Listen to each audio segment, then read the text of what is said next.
Welcome back to the Let's Talk Vibes podcast, where we speak soul contracts, illuminating the path to higher understanding. This week, we're going to be diving deep into the 17-8, and we're joined by a fellow soul contract practitioner, Brian Relph. Hello. Hello. Thank you for having me.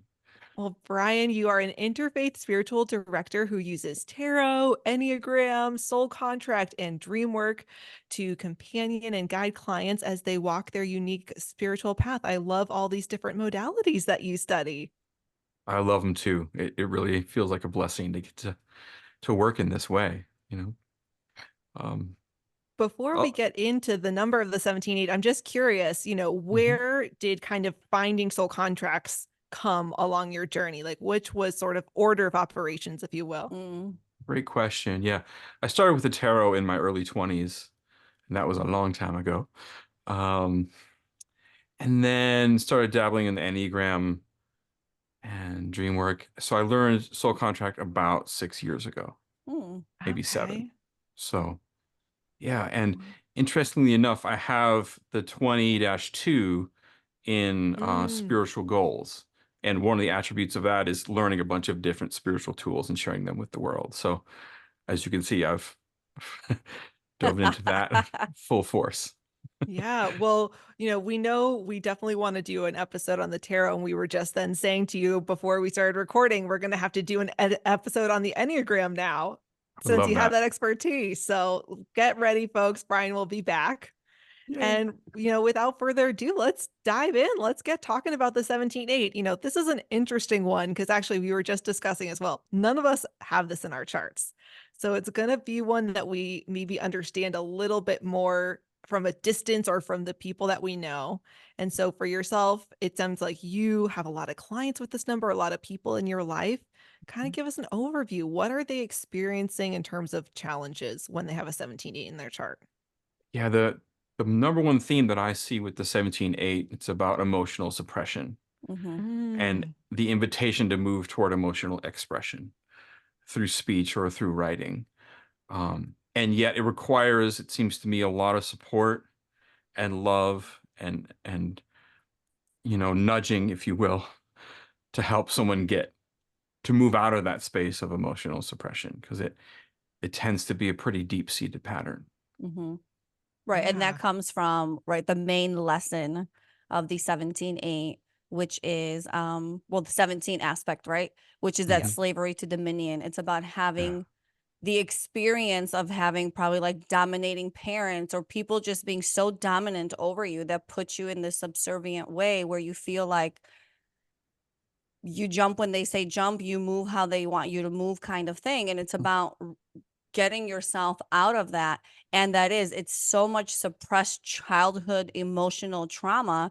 And that Yeah. could be so difficult to try and break through, right? Because then the positive aspect of that is now you freed yourself. You are your own, um, you are sovereign, you are your own keeper, if you will. And it's like, okay, I experienced this, I grew out of this, and I want to now advocate for it. I want to speak about it. I want to express about it so other people can find comfort and solitude and ways to also like get out of it kind of energy. But that is such a huge, huge lesson to have to break through that slavery Yeah. to dominion. Yeah, it's so specific, this one. It really is quite an intense dynamic, it seems to me. And I've seen it play out. I have one person in my life. I want to be respectful of people's identities, so we'll just Of call her course. Virginia.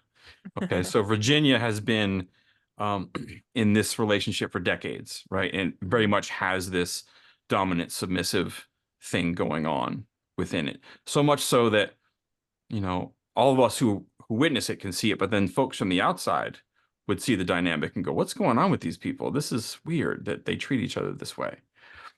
And so, well, one of the things we talk about with the 17 in terms of, um, you talked about, freeing oneself from this dynamic because really the person's chosen it. Even the submissive person has chosen it in some way, Right. right? And so finding some empowerment, finding some sense of self through this. And, so I've witnessed Virginia in this relationship, she also has karmic 9s. She has karmic 17 and karmic 9. So there's a lot of Yeah. disempowerment experience going on there between those two.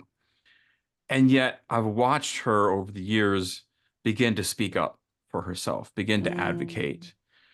You know, one of my teachers in Soul Contract talked about what you have to do with the karmic 17-8 in that dynamic is you have to leave the relationship. But I see why that would be helpful in some cases. But I think the other option is to, within the relationship, begin to rise into your power, which is not easy Yeah. to do when that dynamic is really strong. Yeah. And that's what I mean. It's so interesting you mentioned she has both those numbers because I do see them so closely connected. That theme is so close. And Mhm. especially in the way that it can play out. So, again, the lesson for the 17, it's called slavery to dominion. And with the 9, it's just this general theme of disempowerment, but it's essentially the same thing, right? We've just kind of labeled it and it's like a slightly, right? Like a slightly different shade of the same color.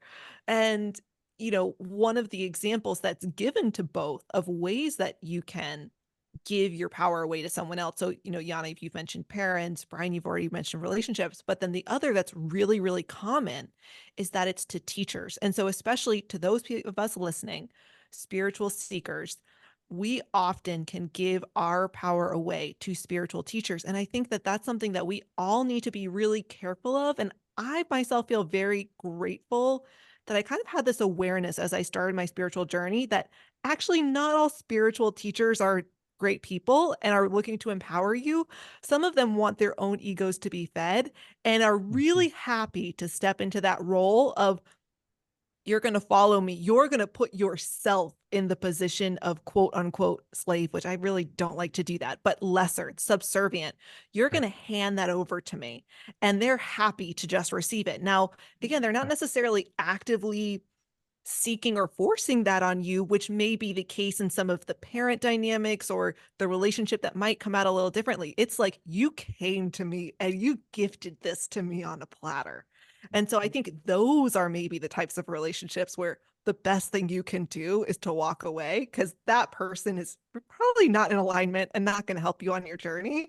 So like that's the person you can just walk away from. Exactly. Yeah. And you're right. There are plenty of spiritual teachers out there who they may not realize it, of course, but Yeah. they're working through this power dynamic and something about it is feeding them. I will say that that's why I value so highly sovereignty in my client relationships, where, I really, the true guide in the process is the divine, the universe, right? And so we're allowing for a discernment process, a mutual discernment process of what needs to unfold rather than saying, I'm the boss of this. I'm going to show you how to do this. That's disempowering for people and ultimately not that helpful, I think.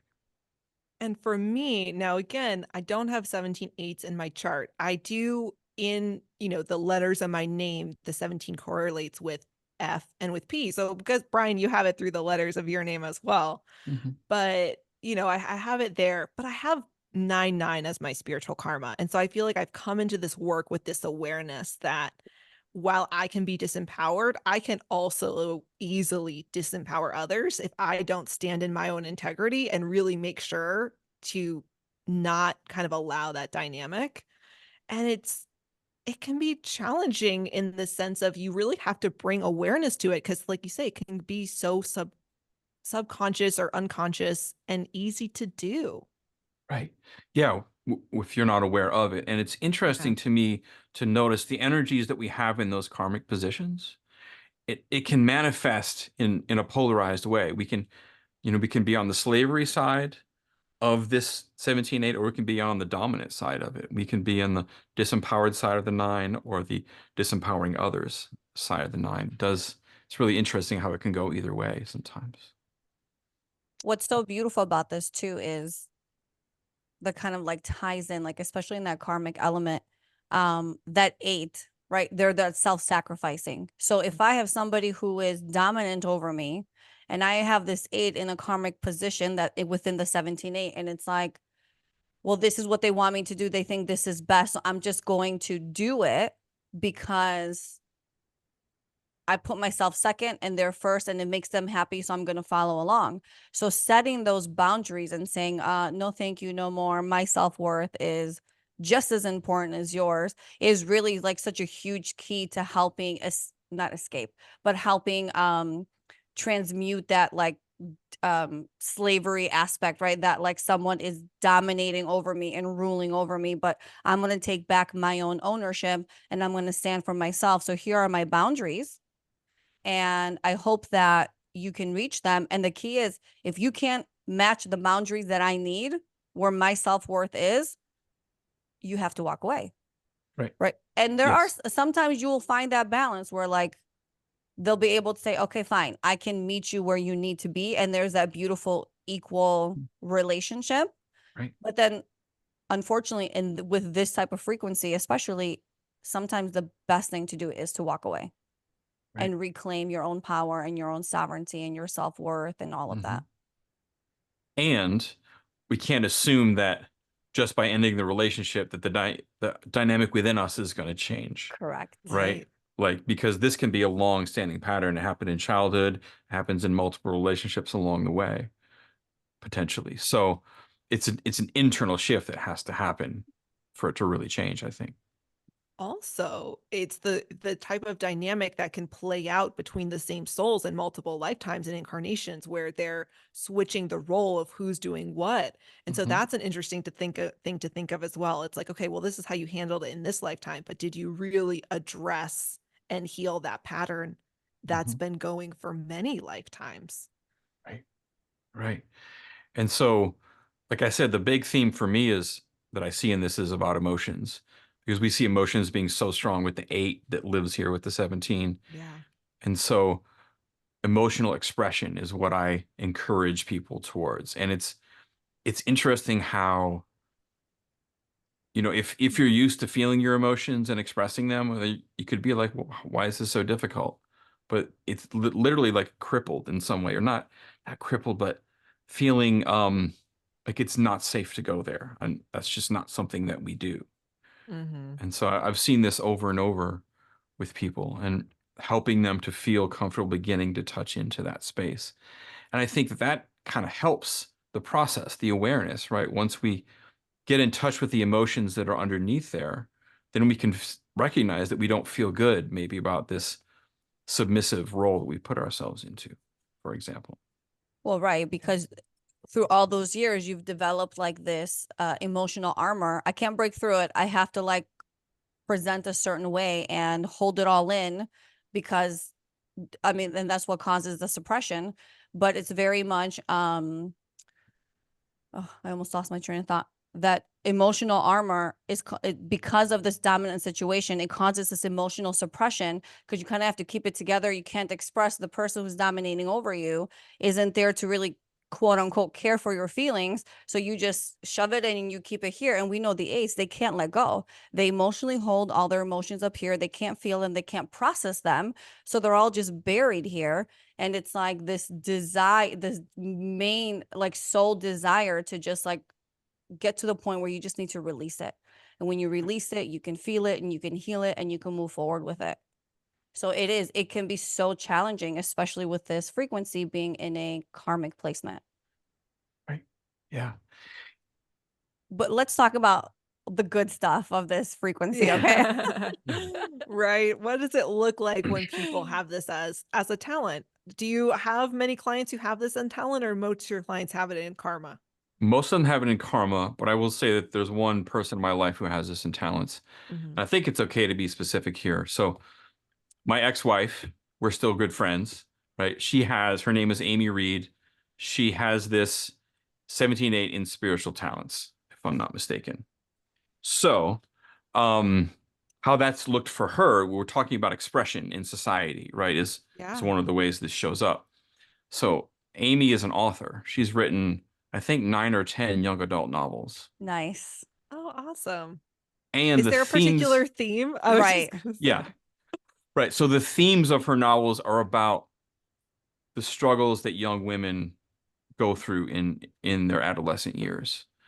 For example, she wrote a book called The Nowhere Girls, which is about a story of a group of girls in a high school that set out to change the culture of the school, which is not based on consent, which is frankly a rape culture.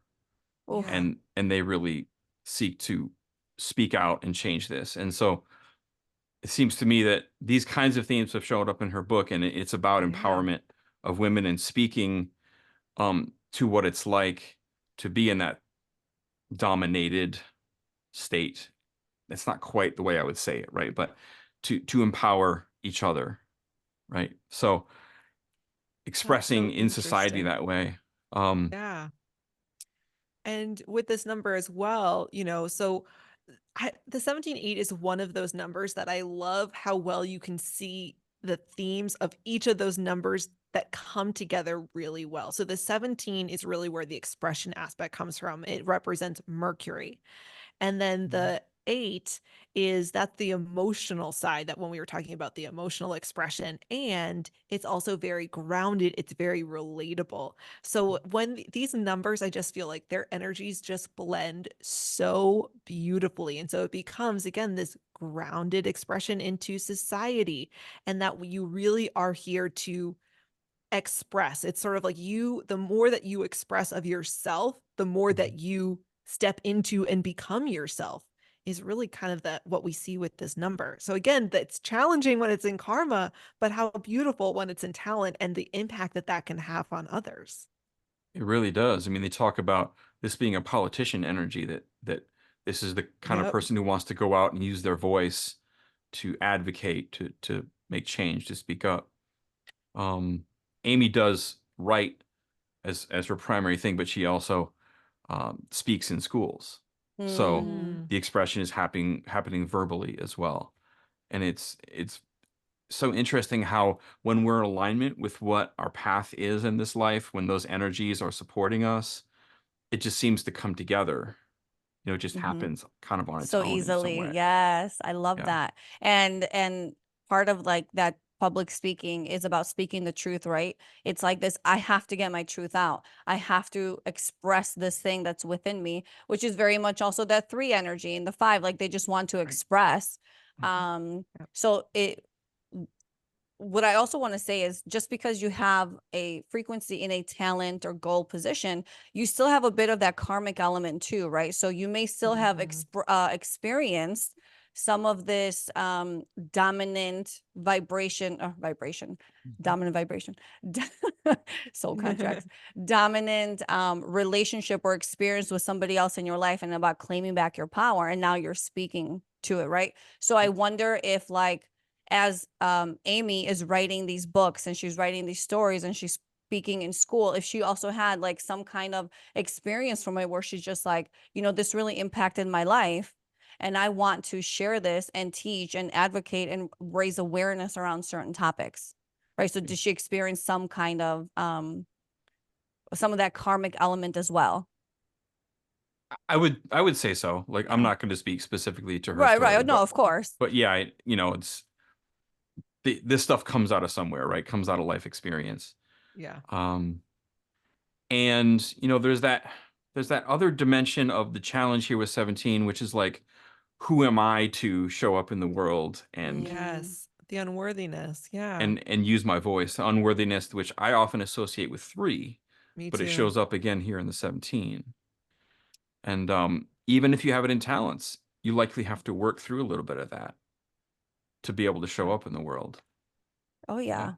I almost would say maybe the slightly different color to the 17 is that, not that it's just unworthiness in the same way that 3, I feel like it's sort of like your whole being is unworthy, but it's more of the like imposter syndrome type of unworthiness, right? It's not that you necessarily feel completely unworthy as a human, right? Right. But like, who am I to be the one to speak in front of thousands? Who am I to be the one to bring this message to the world, right? So it's definitely still unworthiness, but it's more of the imposter syndrome side. Yeah, well said. It's more specific in Yeah. that direction. And that's quite a thing to step into, to Yeah. stand up in front of thousands and influence this many people.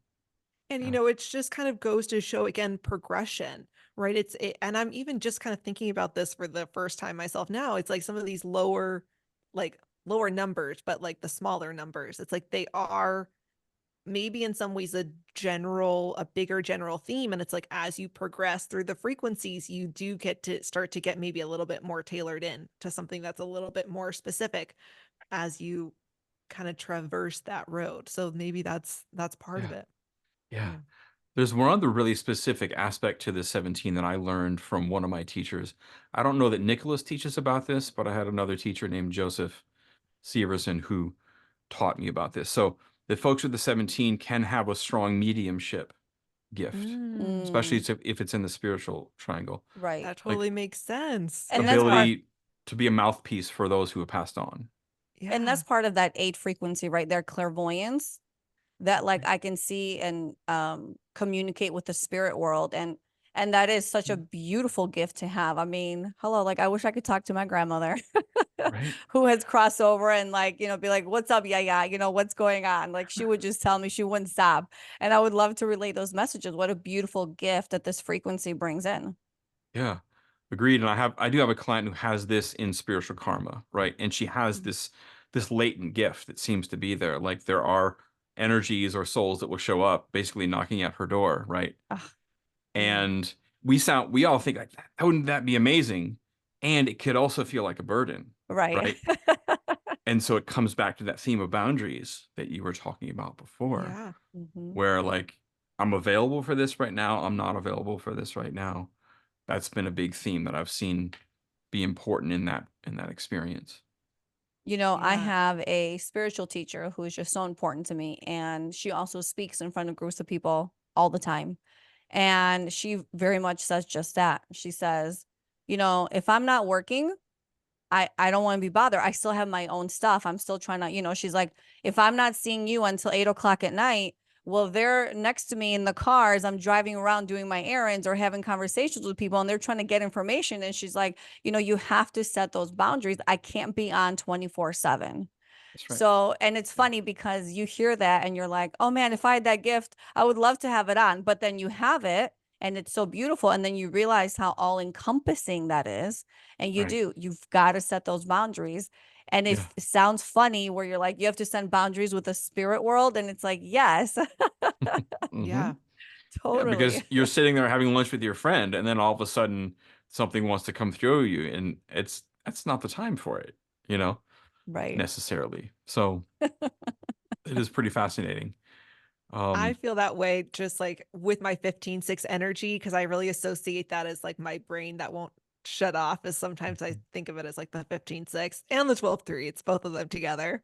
And that's my issue where I sometimes feel like it's spirit. Like it's sometimes I feel like it's my brain that's engaging and then sometimes it's spirit and it's like yeah, so it's not me like spirits through a mediumship sense, but like everybody should set boundaries with spirit. So one things I have done is I just set the intention or I have set the boundary of like, I am willing to be open a lot of the time, like when like it's the weekend, but like this, I need to be able to go to work. I need to be able to function. I need to be not disturbed when I'm there and kind of living my human life, if you will.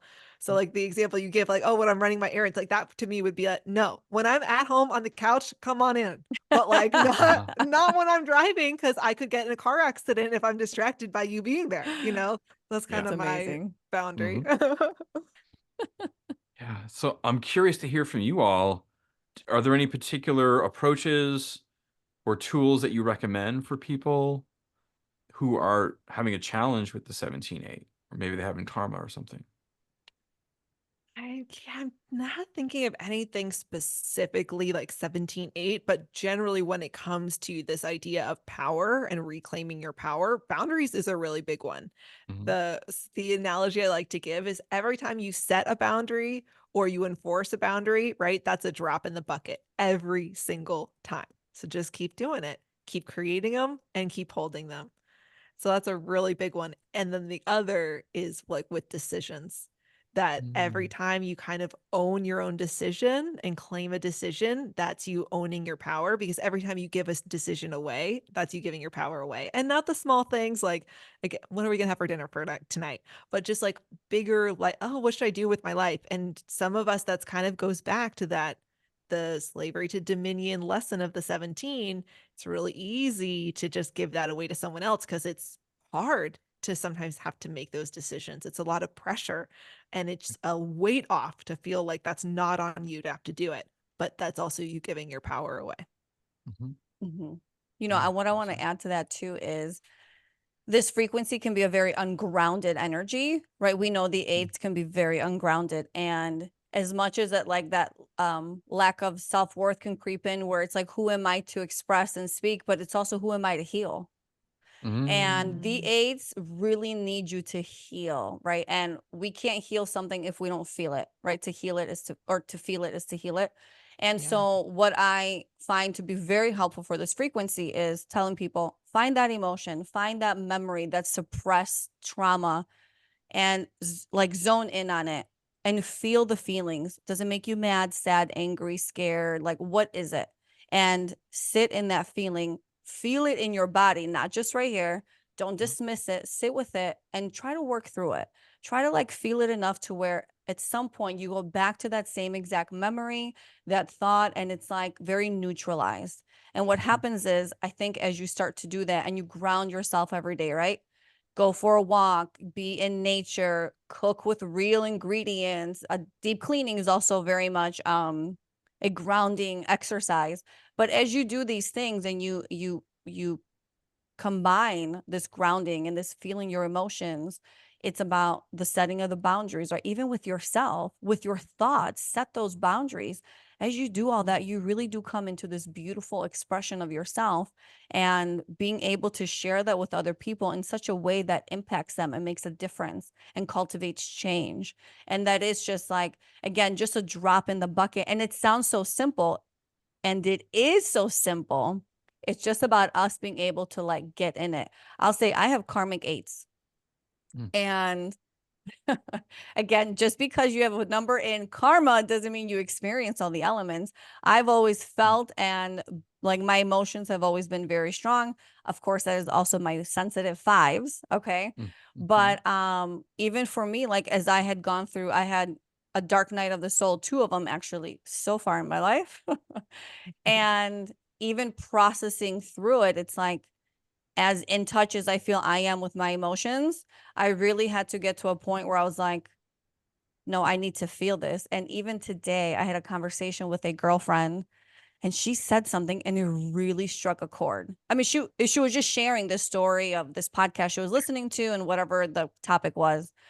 And we were having a discussion about it. And it got me. And she goes, oh my God, I'm so sorry. Let's change the subject. And I said, no, I want to sit with this feeling. I want to feel it and understand it enough to where I don't have to deal with it later. Let's do it now. Let me understand it. Let me realize what is causing these rush of emotions. And I think it probably took me a few hours to like really process it and kind of like start to let it go. But I had to sit with it. And then she said after, she goes, oh my God, thank you so much for that. She's like, I've never done that. I've never thought to do that.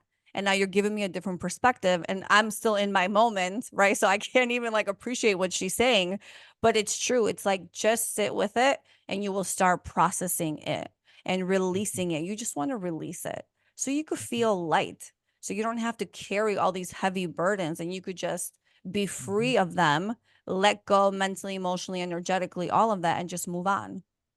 Right? And what you're talking about, Yiannah, is not bypassing it, right? Yeah. Being in the feeling, like sitting in it, feeling it in your body. And I think it's so tempting to, when it's uncomfortable like that, to jump out and go to anything that could distract us from it. But that's where the healing happens. It's right there in that moment. Like one of the tools that I have used with people that have the 17-8 or any karmic eights is tapping, EFT. Oh, I just started Emotional freedom doing that. technique. Yeah. Did Yes. you? I love it. I will say I don't even know how I came across it. I mean, obviously, like, you know about it, right? But then somehow it was like last week I saw that somewhere and I thought, oh, I'm just going to tap my way into my worthiness and my abundance and my love and all this stuff. And I have found myself where every day I can't wait to get to that time of day where I'm doing my tapping. And I'm like, Yes. while I feel like this little incremental shift, I mean, I'm naturally a happy, optimistic person, but we all have our shit. Every single one of Mhm. us is happy Mhm. and optimistic, and the smiles on your face. You have your shit that you have to get through. Mhm. And it's like I notice the shift, but then I'm coming into a place where I'm like, oh, I know this is gonna bring something major my way. And I'm Mhm. just so excited about it. But it's one of those that unless you experience it, Yeah. you're like, okay, I'm just like tapping and I look weird It's but it's like, yeah. So it's can you crazy how tell it us a works. little bit about that? It's super effective for releasing, what I say is releasing stuck emotions, because it's dealing with the energy body. Essentially, you're tapping in points where the meridians cross that are Yep. part of the acupressure system, right? So you don't have to know, you don't have to be a Chinese medicine practitioner to use tapping. It's really quite simple. And as you tap through these things, you're really releasing somatically places where there are stuck energy, stuck emotions. And so for some people who have a hard time accessing tears, for example, tapping for 5 minutes can actually drop them into the emotions that are there and help them to feel safe enough to feel them. Mm-hmm.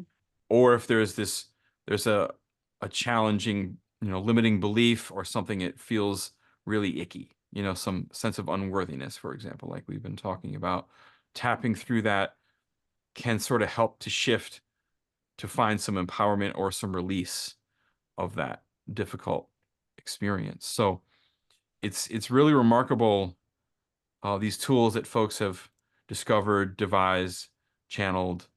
Um, they're remarkably effective, and Yeah. it's so simple to do once you learn how to do it. There are videos all over YouTube. Oh yeah. that you Brad can- Yates Okay. is like he's like huge on it, and I mean his energy, you just want to like squeeze him and hug him. He just seems like the gentlest man.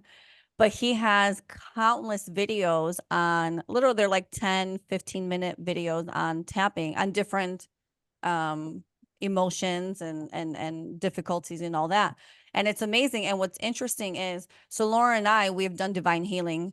I don't think that you've done divine healing, Brad, have I you? haven't. No. Okay. I've So experienced it, but I've never done it. okay, so Learned it. then Yeah. you probably did experience the fact that there is EFT within divine healing. And of course, the light bulb didn't go off on me until I started doing it myself, where I was like, oh, yeah, right here. We actually tell people to, right here, to Oh, tap. I like to call it the karate mhm. chop. It's the The karate chop karate point. chop right Yeah, Yeah. here. Yep. right there on the side of the Right. hand. So as people do it like that, in divine healing, we cross right here. And that's when we put in Oh, our new positive belief structure, I okay. am worthy. I am as bright as the biggest sun, whatever it is. Right. And Mm-hmm. it's like about just tapping and restating that same statement until you just feel like it has sunk in and just fully like connected with you. And then you move on to whatever the next thing is. So I just thought, oh my God, how beautiful that this is a thing that we already incorporate in divine healing. Yeah. But I think because it was just a part of it, I never really separated the different concepts of it, right? Hmm. That's actually EFT within divine healing. I didn't And realize that. yeah, Wonderful. it was beautiful. Well, I wouldn't say it's specifically EFT. I would say actually it's more that it's the meridians. And Of then course. EFT Right. is using the Of meridians, course. and then divine Yes. healing is using the Yes. meridians. Of But course. yeah, where you can That's see that true. it's like it's the same principle. And Mhm. again, just before we jumped on, actually recording the podcast, we were talking about different modalities. There's so many similarities when you start to get into things of where there's overlap. And, the way I see it is I'm like, as someone who loves to study languages, it's sort of like, yeah, like if you're looking at the Romance languages, how you're going to see these similarities in these different languages. And so I think Mhm. that's kind of that case as well. It's like they both looked at the meridians and here's what they each did with it. Mhm. Right. Yeah. Yes. I love it. I love And I'm it. so excited because Yiannah and I are going to do our next level of training pretty soon. And there's even more with the meridian. So I'm so excited actually for that aspect of it. Cool. I'm glad Yeah. to know that's in there. I didn't experience that part of divine healing, so that's wonderful. Brian, Yeah. do you do EFT tapping yourself?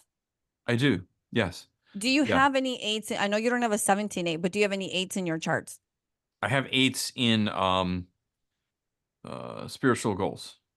Oh, nice. Hey, Better so to you could even ground tap. in. Yeah, Yeah. and you can even tap into your spiritual sight, your Right. own clairvoyance. Get Right. it? Uh-huh.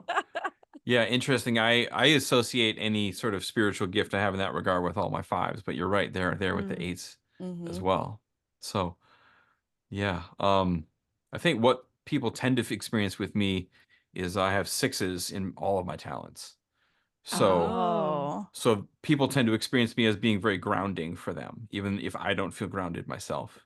So it's that Taurus energy, that real Yeah. earthy experience. So yeah, I know that's way off topic from what no, but today's no, Fine. but it's topic funny is, but because I have 6/6 physical karma, 8/8 spiritual karma, and then my soul destiny is 5/5. So ungroundedness is all around, okay?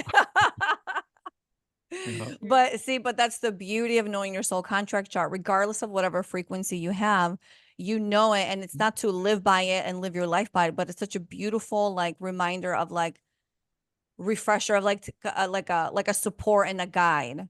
Like, okay, Right. I'm actually feeling ungrounded. I'm feeling stuck in life. Oh, my sixes, they need me to be creative. They need me to start creating. And I Mhm. will literally sit down with my daughter and I will just draw with her and I will color and we will paint and we'll do something creative or I'll Mhm. move my body, right? Especially those eights, the body is so important. And it's like the second I do that, it's like in no time, like I just feel like I'm back, Mm. baby.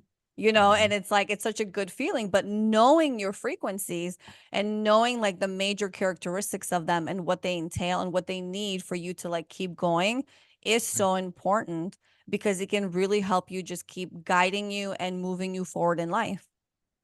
Yeah, it's such empowering wisdom to have.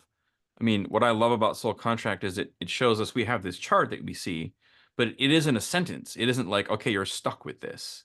And that can be a misuse of spiritual wisdom oftentimes when people see like their astrological chart and they're like, well, I'm an Aries, so that's just how I am. I'm pushy.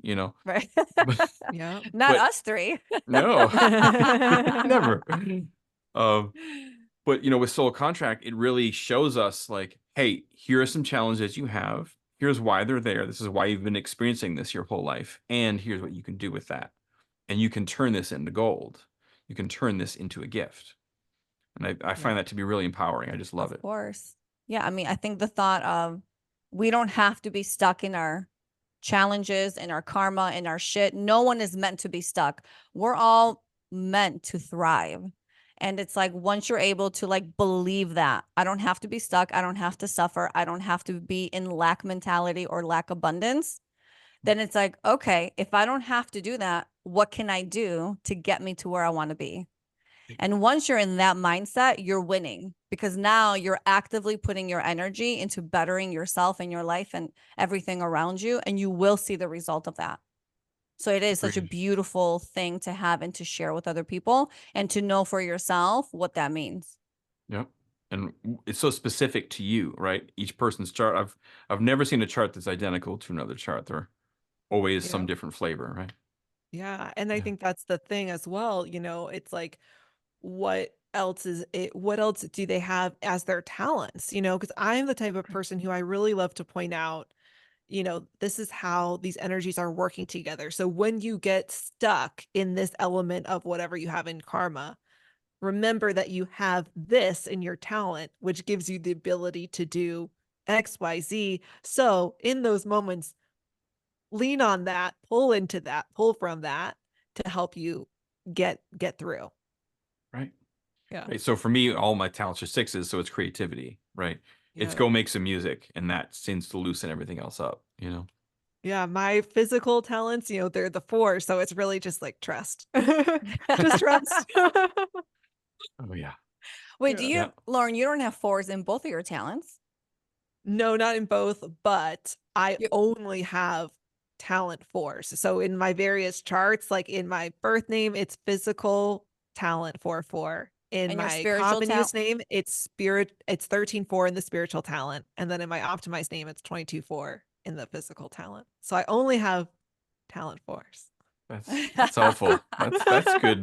A good I mean, resource to I only have. have karmic threes, so the talent fours are a nice balance.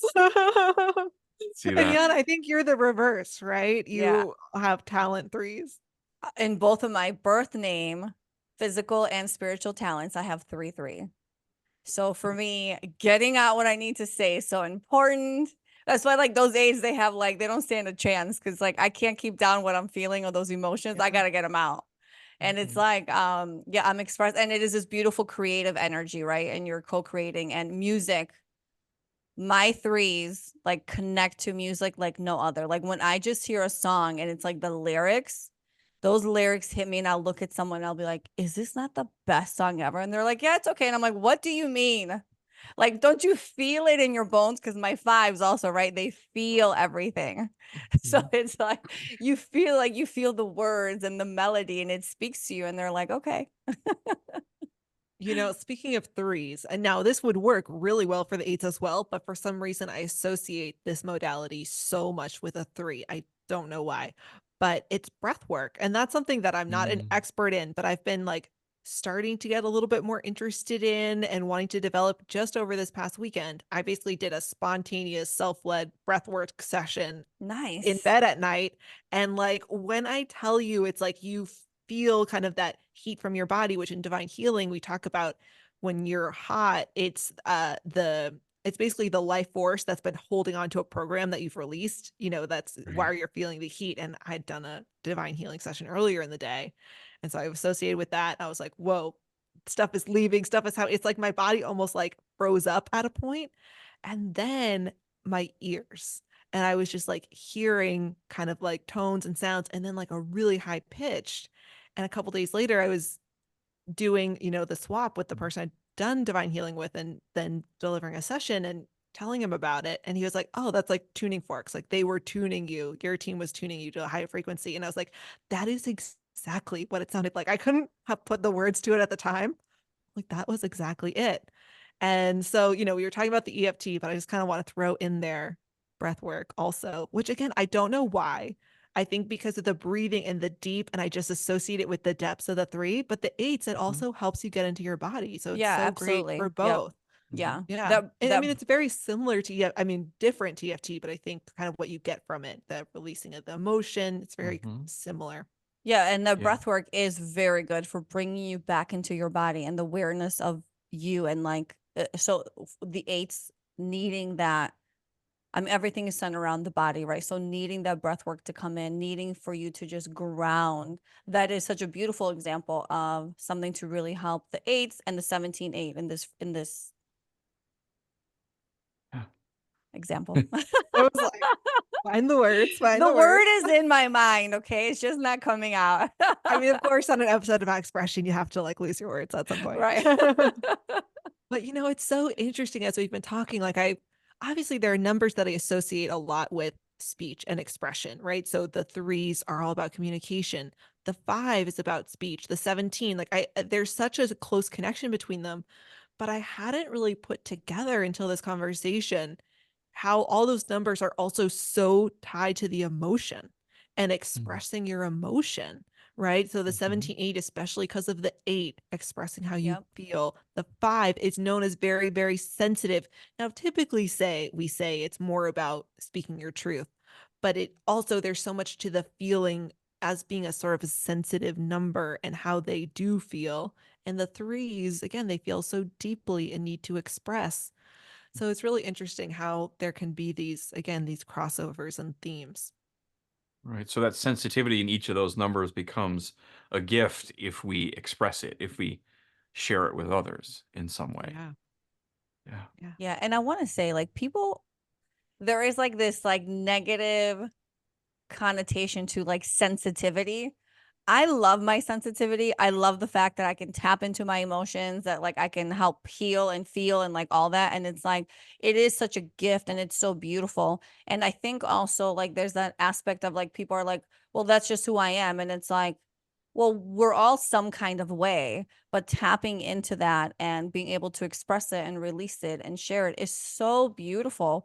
So it's like so important to like share, like, don't dismiss or downplay that sensitivity. It is a beautiful gift, and use it. Use it for yourself. Use it for your benefit. Tap into it.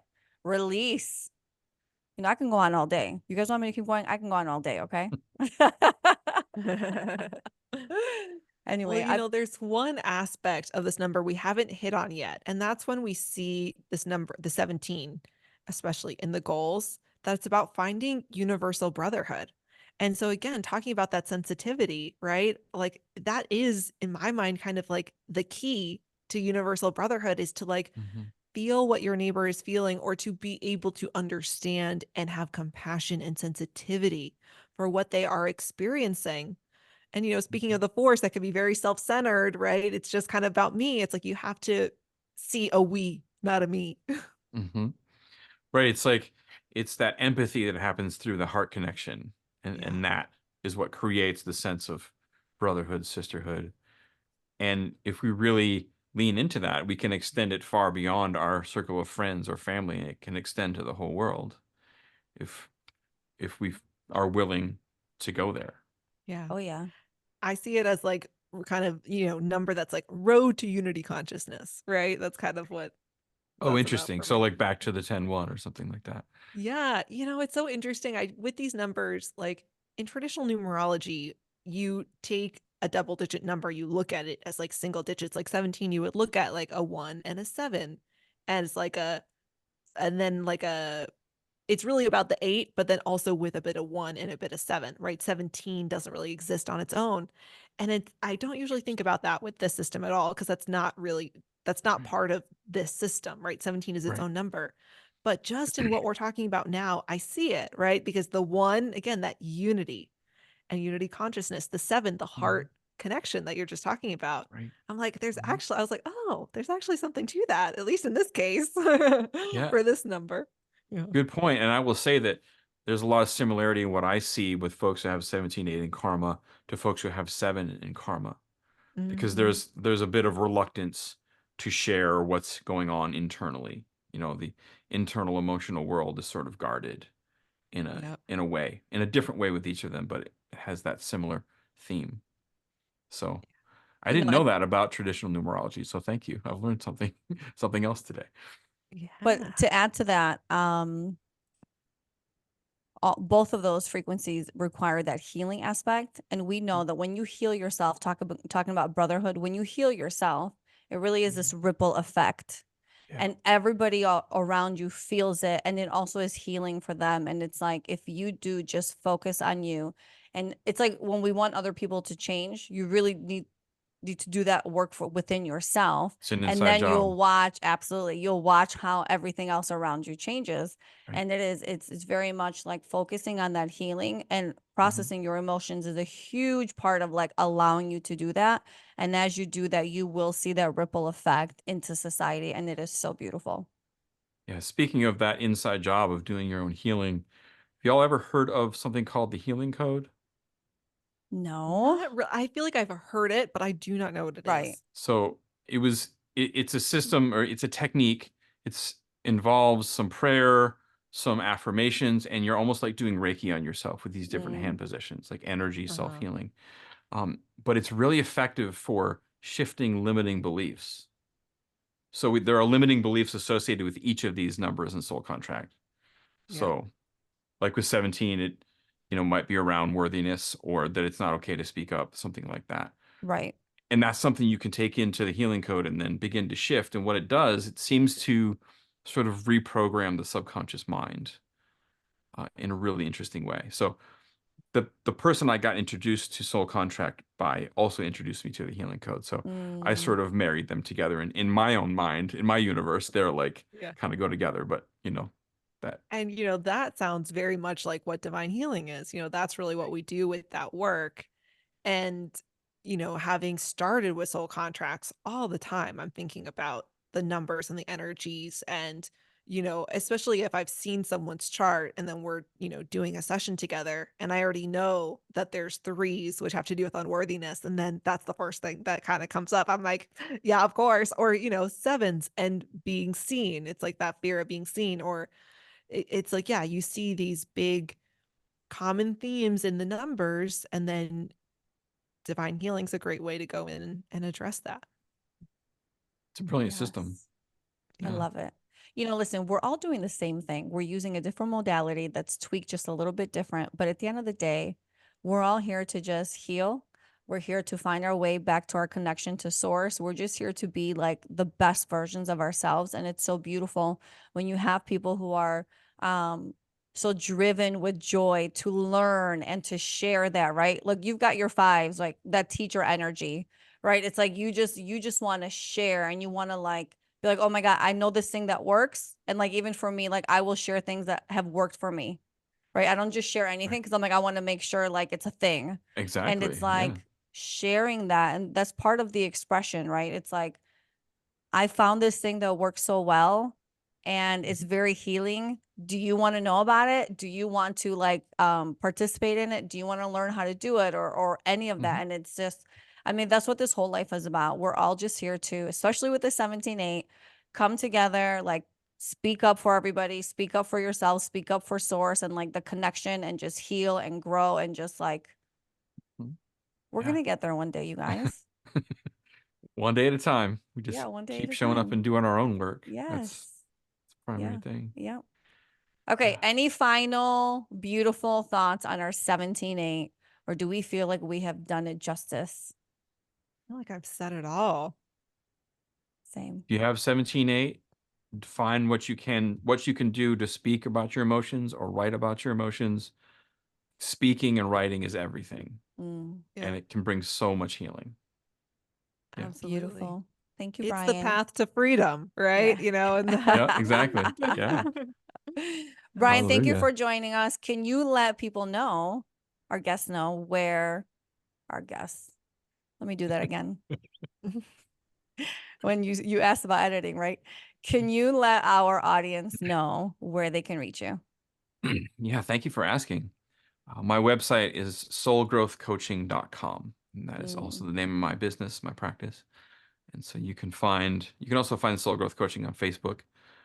But anything you need to know is on the website, and you can reach me through there if you have any questions about anything we've talked about or just want to say hi. I love it. Thank you. yeah, thank you so much for joining us. We'll have to have you back, whether it's to talk tarot, talk Enneagram, talk these other modalities. We'll get into it. My But for pleasure. now, This is like playtime. So thank you Yeah, so much for having totally. me. For Yeah. us too. We love it. We love it. Yeah. and everybody go head over to our Instagram, the LTV podcast, the Let's Talk Vibes podcast. Let us know what you thought of the episode. Be sure to subscribe, share in your stories, let people know about the show, and head over to our website, theltvpodcast.com, if you need a copy of your own chart. And as always, everybody, don't forget to like, share, subscribe, and comment on our content. It is the best way to support us, and we greatly appreciate it. Have a beautiful, blessed day. Bye. Bye. Peace, y'all.